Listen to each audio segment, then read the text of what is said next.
dijminê bav û kalan nabin dostê lawan. Me ev gotin dizanibû, me tu carî ji we bawer nedikir. Hûn ne hatin guhirtin, hûn her ewin ku jer tarî û bêrûmet li eşrefiyê û Şêx Meqsûd we tenê rûyê xwe yê rastî nîşan da.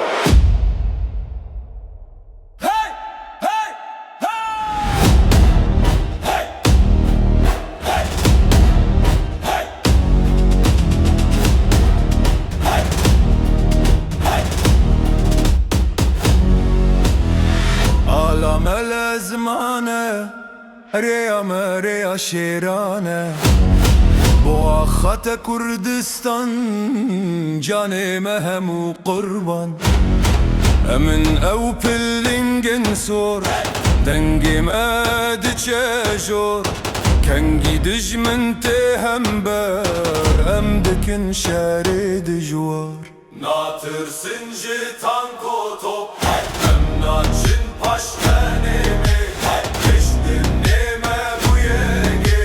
Çıtırırsan dilevane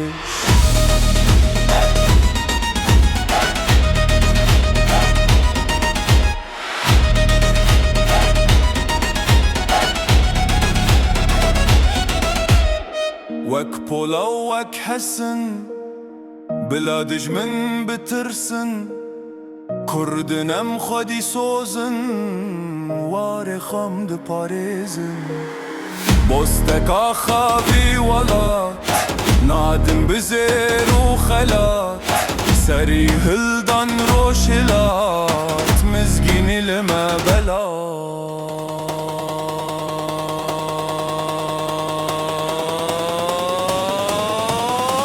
Kurdistan hey!